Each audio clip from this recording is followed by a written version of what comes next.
Hi, welcome to Conserving Art. Today we are going to be working on a truly adorable cat lamp. I think the only downside to this lamp is that it's all the same color, and that really doesn't translate well to a video. But its little face is so sweet, absolutely perfect. So today we'll just be discussing very briefly some of the techniques used in restoring it. Let's get started. So this is how the lamp looked when it came in. We are going to assemble it with PVA glue. That's going to make sure it's reversible, and if anything goes wrong with the lamp or it's damaged in the future, we can take it apart and reassemble it again. So what you have to do when assembling anything is make sure that all of the pieces are aligned properly before that adhesive sets.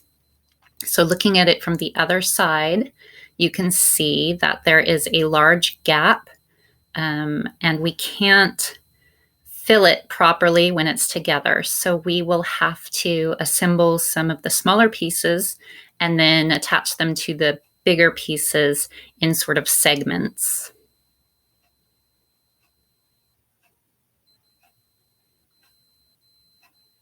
So working very slowly and making sure they all align properly is very important. Make sure to remove excess adhesives. When we're done assembling, you can see the glaze is chipped and lost in several areas. We'll need to fill those. We'll use the Milliput, the black version, and just fill these in. I like using Milliput because you can smooth it with water.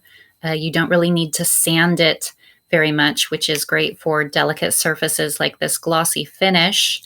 And make sure you just push it into the cracks as far as possible.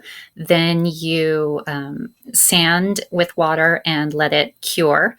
And if you do have to use a very fine sandpaper after it's dry, you can do that.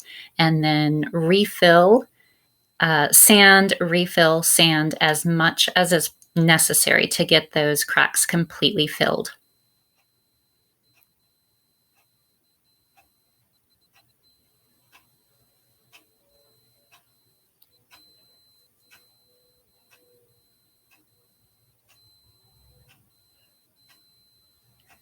So after we've got those cracks filled and dried, there are some areas where the glaze has been discolored a little, but it's not really uneven. So we'll just touch those up with the airbrush. Once that's done, we can apply a clear coat to it, and it is beautiful again. Thank you for watching Conserving Art. Remember to like, and we'll get another video out soon.